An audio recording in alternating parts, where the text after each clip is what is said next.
Je vais vous révéler une technologie oubliée qui vous permet de conserver de la soupe jusqu'à 5 ans sans avoir besoin de réfrigérateur ni d'électricité. Cette recette a plus de 1000 ans et constitue une véritable mine d'or de survie pour quiconque cherche à sécuriser son approvisionnement alimentaire. Cependant, vous devez être extrêmement prudent, car une seule erreur critique dans le processus peut transformer cet aliment de longue conservation en un poison mortel. Aujourd'hui, je vous guide à travers le processus complet, étape par étape, pour vous assurer de savoir distinguer une préparation de survie réussie d'une erreur fatale. Je vous encourage à regarder jusqu'à la toute fin pour saisir chaque détail. Nous commençons par la base de la soupe. Je commence par prendre un oignon et le couper en gros morceaux substantiels. Vous n'avez pas besoin de vous soucier de faire des coupes parfaites ici car tout sera finalement passé au mixeur plus tard. Ensuite, nous passons au poivron rouge. Coupez-le soigneusement. Le poivron rouge est essentiel car il apporte une douceur naturelle, une couleur vibrante, un apport important en vitamine C et une riche profondeur de saveur à la base de la soupe. Maintenant, nous ajoutons des tomates. Et vous devez en utiliser beaucoup. C'est un élément clé de la recette. Les tomates sont ce qui rend la base lumineuse et épaisse, fournissant le véritable corps de la soupe. Tout va directement dans la marmite. À ce stade, ajoutez immédiatement votre ail. Ne lésinez pas sur l'ail. Sa présence est vitale. Maintenant, laissez le mélange mijoter pendant environ 30 minutes. Vous voulez le cuire jusqu'à ce que les légumes soient complètement tendres. Nous ne cherchons pas de jolis morceaux individuels à ce stade. Ce dont nous avons besoin, c'est d'une puissante purée de légumes qui deviendra par la suite un concentré sec. Une fois que les légumes sont prêts et ramollis, il est temps de les mixer en une purée parfaitement lisse. Vous vous demandez peut-être pourquoi cette étape est nécessaire. Nous avons besoin d'une base uniforme capable de sécher uniformément. Si vous laissez de gros morceaux dans le mélange, certaines parties sécheront trop, tandis que d'autres emprisonneront l'humidité interne. L'humidité est l'ennemi du stockage à long terme. C'est ce qui détruit vos réserves alimentaires. L'utilisation d'un mixeur ici assure la stabilité de la texture et garantit un processus de séchage sûr. Vous devriez obtenir une pâte de légumes épaisse, lisse et vibrante. Ensuite, versez cette purée de légumes dans un grand récipient. Ajoutez 2 cuillères à soupe de sel. Nous arrivons maintenant à une partie clé du processus. Ajoutez 2 tasses de semoule, ce qui pèse environ 500 g. La semoule, c'est la véritable colonne vertébrale de ce plat, connu sous le nom de tarhana. Elle fonctionne en absorbant l'humidité des légumes et du yaourt, en gonflant pour créer une structure solide.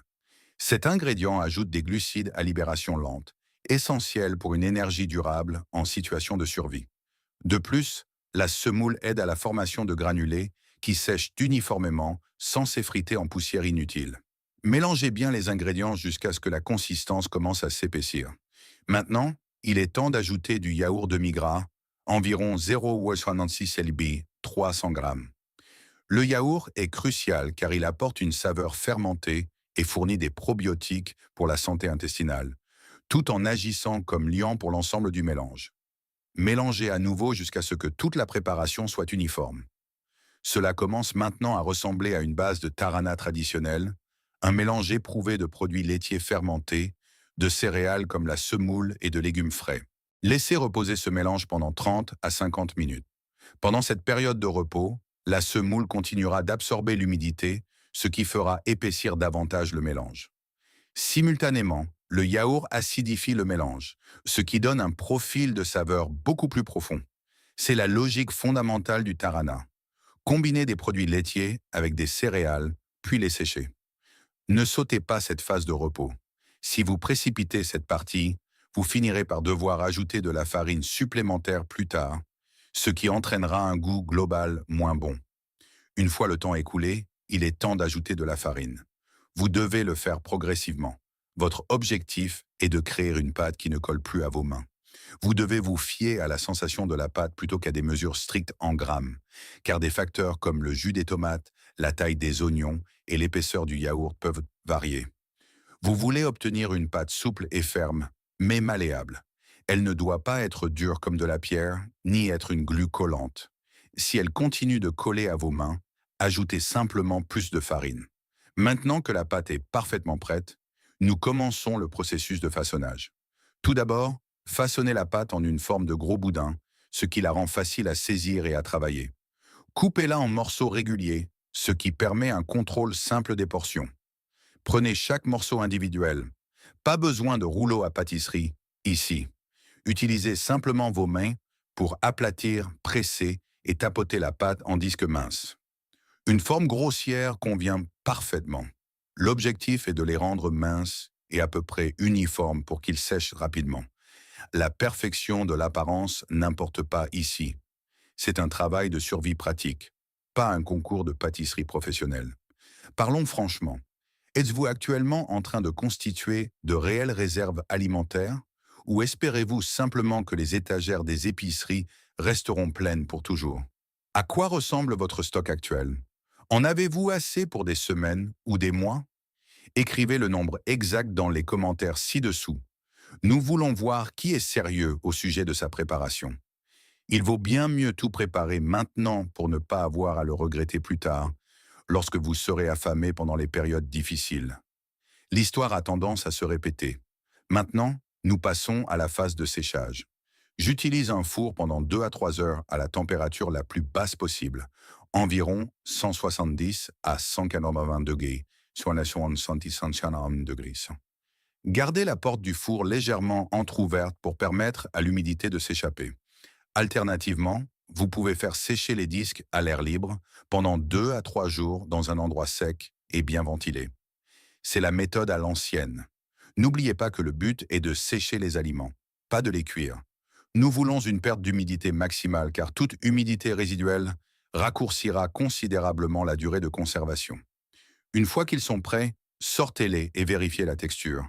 Ils doivent être parfaitement cassants et secs comme de l'os. Ils doivent se briser net avec un craquement satisfaisant. Cela indique que nous avons absolument réussi le processus de séchage et qu'il ne reste plus d'humidité nulle part. Maintenant, cassez les disques en petits morceaux grossiers et mettez-les dans le mixeur. C'est super important. Nous voulons des granulés, pas une farine fine. Les granulés sont préférables car ils résistent à l'agglomération pendant le stockage et restent fluides plus longtemps. Ils se réhydratent également uniformément, offrant une véritable sensation de soupe en bouche au lieu de se transformer en une pâte aqueuse. Ce type de soupe déshydratée est littéralement considéré comme le plus vieux plat instantané au monde, avec une histoire remontant à plus de 1000 ans. Les tribus nomades et les anciens empires comptaient énormément sur elle, car ces granulés regorgent d'une dose incroyable de protéines, de vitamines et de probiotiques qui sont verrouillés pendant la phase de séchage. Une seule petite mesure contient assez de nutrition fermentée pour soutenir une personne pendant des hivers brutaux ou de longues marches quand aucune autre nourriture n'était disponible.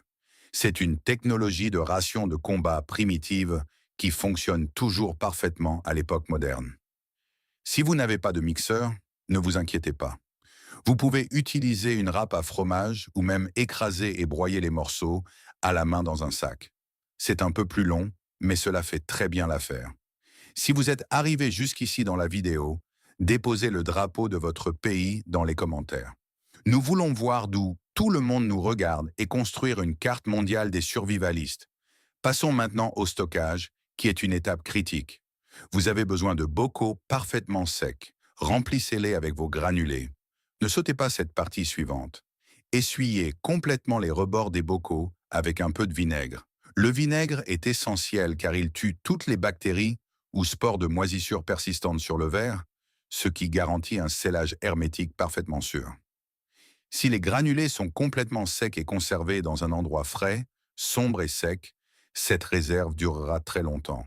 Ce n'est pas de la magie, c'est simplement le résultat d'une humidité nulle. Cette recette provient de mon livre de cuisine de survie qui contient plus de 100 recettes de repas de longue durée ne nécessitant ni réfrigérateur ni électricité. Vous ne trouverez pas de recettes comme celle-ci sur YouTube? Vous pouvez cliquer sur le lien dans la description pour obtenir le livre et commencer à constituer une réserve alimentaire fiable pour votre avenir dès aujourd'hui. Maintenant, je vais vous montrer 2 façons complètement différentes de préparer cette soupe. La première est ce que j'appelle la méthode d'urgence en cas de panne totale. C'est pour quand vous n'avez pas d'électricité, pas de cuisine et pas de temps.